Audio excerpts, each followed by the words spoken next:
Hi കൂട്ടുകാരെ, അപ്പോൾ നമ്മുടെ പുതിയൊരു വീഡിയോയിലേക്ക് എല്ലാവർക്കും സ്വാഗതം കേട്ടോ. ഒരു കുഞ്ഞു വീഡിയോ ആണ്. നമ്മൾ കുറേ നാളായിട്ട് വെട്ടി നിർത്തിയിട്ടിരുന്നൊരു തോട്ടമായിരുന്നു. നമ്മളവിടെ വന്ന കേട്ടോ. അപ്പം കഴിഞ്ഞ ദിവസം വന്നപ്പം എനിക്കൊരു വലിയ വിറക് കിട്ടി. അത് ഞാനിവിടെ എടുത്തിട്ടായിരുന്നു കേട്ടോ. അപ്പം ഇന്നിപ്പോൾ വന്നപ്പോൾ നമുക്ക് ഈ വിറകും കൂടി വെട്ടി ഒടിച്ച് കൊണ്ടുപോവാം. ഞാനാണെങ്കിൽ ഒരു ആവേശത്തിൻ്റെ പുറത്ത് പറയുകയും ചെയ്തു, ഞാനിത് വെട്ടി ഒടിച്ച് വയ്ക്കാമെന്ന്. പക്ഷേ വിചാരിച്ച അത്ര ഈസി ആയിരുന്നില്ല കേട്ടോ പരിപാടി. കാരണം നമുക്ക് വാക്കത്തി മാത്രം ഉണ്ടായിരുന്നുള്ളൂ വെട്ടാൻ. അത്യാവശ്യം വലിപ്പമുള്ളതായിരുന്നു, കോടാലി വേണമായിരുന്നു. എന്നാലും നമ്മൾ വലിയ വീരവാദമൊക്കെ പറഞ്ഞതല്ലേ, അതുകൊണ്ട് പിന്നെ വാക്കത്തിയും കൊണ്ട് തന്നെ നമ്മൾ വെട്ടി കുറേ നേരം വെട്ടിയിട്ട് അത് പീസാക്കി എടുത്തിട്ടോ. നല്ല ഉണക്ക വിറകായിരുന്നേ. നമ്മൾ ഒരു ദിവസം ഇവിടെ വന്നു കഴിഞ്ഞപ്പം എടുത്തിട്ടിട്ട് പോയി. ഇതിൻ്റെ കൂടെ കുറച്ച് വിറക് കൂടി ഉണ്ടായിരുന്നു കേട്ടോ. അങ്ങനെ വിറകൊക്കെ വെട്ടി പീസാക്കി. ഇനിയും ഉണ്ട് കേട്ടോ പീസാക്കാൻ. എൻ്റെ കൈ മടുത്തു. ഈ കൂടെ ഉണ്ടായിരുന്ന കുഞ്ഞു വിറകൊക്കെ ചെതലെടുത്തു. ഇത്രയും കൂടി ഇനിയും എനിക്ക് വെട്ടി ഒടിക്കാനുണ്ട് കേട്ടോ. കുറേ എൻ്റെ ഊപ്പാട് വന്നിട്ടുണ്ട്. ബാക്കിയും കൂടി എന്തായാലും ഞാൻ വെട്ടി ഒടിക്കും കേട്ടോ.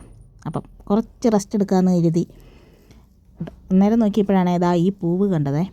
നല്ല ഭംഗിയാട്ടോ. ഈ വേനൽക്കാലത്താണ് ഇതുണ്ടാവുള്ളേ. ഇത് ഈ തോട്ടം നിറയെ ഉണ്ടാവും കേട്ടോ. ഞാൻ എൻ്റെ ഒരു തൈയൊക്കെ വീട്ടിൽ കൊണ്ട് വെക്കാൻ നോക്കി, നടന്നില്ല. ഈ സീസണിൽ ആനയ്ക്കുള്ള വിഭവങ്ങളൊക്കെ റെഡിയായി തുടങ്ങുന്നുണ്ട് കേട്ടോ. ചക്കയുടെ സമയമായാൽ പിന്നെ ആന ഫുൾ ടൈം തോട്ടത്തിലായിരിക്കും കേട്ടോ. പിന്നെ നമ്മൾ മുൻപൊരു വീഡിയോയിൽ ഷെഡൊക്കെ കിട്ടുന്ന കാണിച്ചു. ഷെഡൊക്കെ ഭയങ്കര കാറ്റ് വന്നപ്പം കാറ്റെടുത്ത് കളഞ്ഞു കേട്ടോ. അങ്ങനെ വിറകൊക്കെ മൊത്തം ഞാൻ കൊത്തി കഷ്ണങ്ങളാക്കി കേട്ടോ. അത് കഴിഞ്ഞപ്പോൾ നമ്മൾ ഷെഡിൻ്റെ ഷീറ്റൊക്കെ കാറ്റ് പറന്നു പോയിട്ടുണ്ടായിരുന്നു കാറ്റത്തെ. അതൊക്കെ ഒന്ന് വലിച്ചിട്ട് റെഡിയാക്കി. കാരണം നമ്മൾ തോട്ടത്തിൽ പണിക്ക് വരുമ്പോൾ വെയിലും മഴയൊക്കെ ആണെങ്കിൽ കയറി നിൽക്കാനും അവിടെ ഇരിക്കാനൊക്കെ ആയിട്ടാണ് ഷെഡ് ഉണ്ടാക്കിയത്. അപ്പോൾ നമ്മളതൊന്നും കൂടി എന്നെക്കൊണ്ടാവും പോലെയൊക്കെ ഞാൻ ഒന്ന് റിപ്പയർ ചെയ്തു കേട്ടോ. എന്നാൽ നമ്മളിതിൻ്റെ മേലെ അന്ന് വെച്ച കമ്പൊക്കെ കാറ്റത്ത് പറന്നു വരുന്നു. കാരണം അത് അന്ന് വെച്ചപ്പോൾ അത് പച്ച കമ്പായിരുന്നു. അപ്പോൾ അന്ന് വെയിറ്റ് ഉണ്ടായിരുന്നു. അപ്പോൾ അത് കുറേ നാളായില്ലേ ഉണങ്ങി. അപ്പോൾ ഇത് നമ്മുടെ വട്ടയുടെ കമ്പായിരുന്നു. അപ്പോൾ അത് ഉണങ്ങി കഴിഞ്ഞപ്പോൾ തീരെ വെയിറ്റില്ല. അപ്പോൾ കാറ്റ് എടുത്തുകൊണ്ട് പോയി കേട്ടോ. അപ്പം എന്നെക്കൊണ്ടാവുന്ന പോലെയൊക്കെ ഞാൻ ഷെഡൊക്കെ റെഡിയാക്കിട്ടോ. വലിയ പണിയൊന്നും ഇല്ലാത്തതുകൊണ്ട് ഞാൻ വീട്ടിലിരുന്ന് ഡ്രസ്സിലിങ്ങ് പോകുന്നു കേട്ടോ. അപ്പോൾ കൂട്ടുകാരെ, നിങ്ങൾ ചാനൽ സബ്സ്ക്രൈബ് ചെയ്യാനും ലൈക്ക് ചെയ്യാനും കമൻറ്റ് ചെയ്യാനൊന്നും മറക്കല്ലേ കേട്ടോ. എല്ലാവരും സപ്പോർട്ട് ചെയ്തേക്കണം കേട്ടോ. നിങ്ങളുടെയൊക്കെ സപ്പോർട്ടാണ് നമ്മുടെയൊക്കെ വിജയം.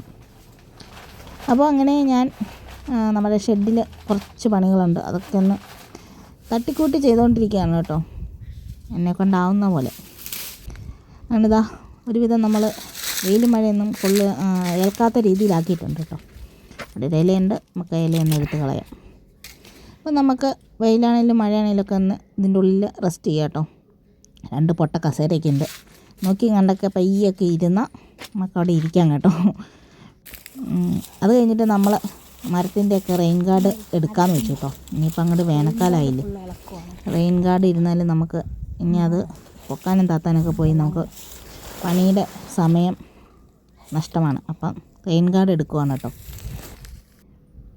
റെയിൻ ഗാർഡ് നമ്മൾ കുറേ റെയിൻ ഗാർഡ് എടുത്തു. ഇനി ബാക്കി കൂടി എടുക്കാനുണ്ട് കേട്ടോ. അപ്പം നമുക്ക് ബാക്കി കൂടി എടുക്കാം. ഇപ്രാവശ്യത്തെ റെയിൻ ഗാർഡ് നമുക്ക് ചെറിയ രീതിയിൽ നഷ്ടമായിരുന്നു കേട്ടോ. കാരണം റെയിൻ ഗാർഡ് ഇട്ടെന്ന് പറഞ്ഞിട്ടും കാര്യമില്ലായിരുന്നു. പേര് മഴ കാരണം വീട്ടിൽ നിന്ന് പുറത്തിറങ്ങാൻ പോലും പറ്റിയിട്ടുണ്ടായിരുന്നില്ല. അങ്ങനെ റെയിൻ ഗാർഡൊക്കെ നമ്മൾ ഇളക്കി പ്രശ്നമാണ് സൂക്ഷിച്ചെടുക്കണം. കാരണം സ്റ്റാപ്ലെയറൊക്കെ അതിലിരിപ്പുണ്ട്. കയ്യിലൊക്കെ കുത്തിക്കയറിയാൽ സെപ്റ്റിക്കാവും. കാരണം കുറേ നാളായതുകൊണ്ട് മഴ വെയിലൊക്കെ കൊണ്ട് തുരുമ്പ് പിടിച്ച അവസ്ഥയിലാണ് സ്റ്റാപ്ലെയർ. എന്നാൽ നമ്മൾ വലിക്കുമ്പോൾ തന്നെ അതിങ്ങനെ പോകുന്നോളും. സ്റ്റാപ്ലെയർ പോരത്തില്ല, ചിലതൊക്കെ പോരുള്ളൂ കേട്ടോ. ബാക്കി ആ മരത്തിൽ തന്നെ ഇരിക്കുവേ. അങ്ങനെ ഞാനും റെയിൻ ഗാർഡ് പറിക്കാൻ ഇറങ്ങി കേട്ടോ. നമ്മൾ കുറേ നാളായി. അപ്പം മരത്തിൻ്റെ ഇലയൊക്കെ പൊഴിഞ്ഞിട്ട് പാല് തീരെ കുറവായപ്പോൾ നമ്മൾ മരത്ത് വെട്ട് നിർത്തിയായിരുന്നേ. വെട്ട് നിർത്തിയിട്ട് നമ്മൾ ഇനിയിപ്പോൾ ഇലയൊക്കെ വന്നു. ഇനി അടുത്ത ദിവസം തൊട്ട് പതിയെ തുടങ്ങാനുള്ള പ്ലാനാണ് കേട്ടോ. അപ്പോഴത്തേക്കും റെയിൻ ഗാർഡൊക്കെ പറിച്ച് റെഡിയാക്കി വെക്കാമെന്നാണ്. എന്തോ എൻ്റെ മുഖത്തിരിപ്പുണ്ട്. പുഴുവാണോ എന്തോ ഇന്ത്യയാണോ, ഒന്ന് എടുത്ത് കളയണം. അല്ല, എന്തോ ഉണങ്ങിയ ഇലയാണ് കേട്ടോ. റെയിൻ ഗാർഡൊക്കെ പറിച്ച് നമ്മൾ ഇതിനെയും വലിച്ചൊന്നിടാതെ ഒരിടത്തും നമ്മൾ കൂട്ടി വയ്ക്കും കേട്ടോ. അങ്ങനെ റെയിൻ ഗാർഡിൻ്റെ പരിപാടിയൊക്കെ കഴിഞ്ഞു. നമ്മൾ ഇനി വീട്ടിൽ പോകാം കേട്ടോ. രാവിലെ വെട്ടിയ മരം പാലെടുക്കാനുണ്ട്. അപ്പോൾ പിന്നെ കാണാം കേട്ടോ. ബായ്.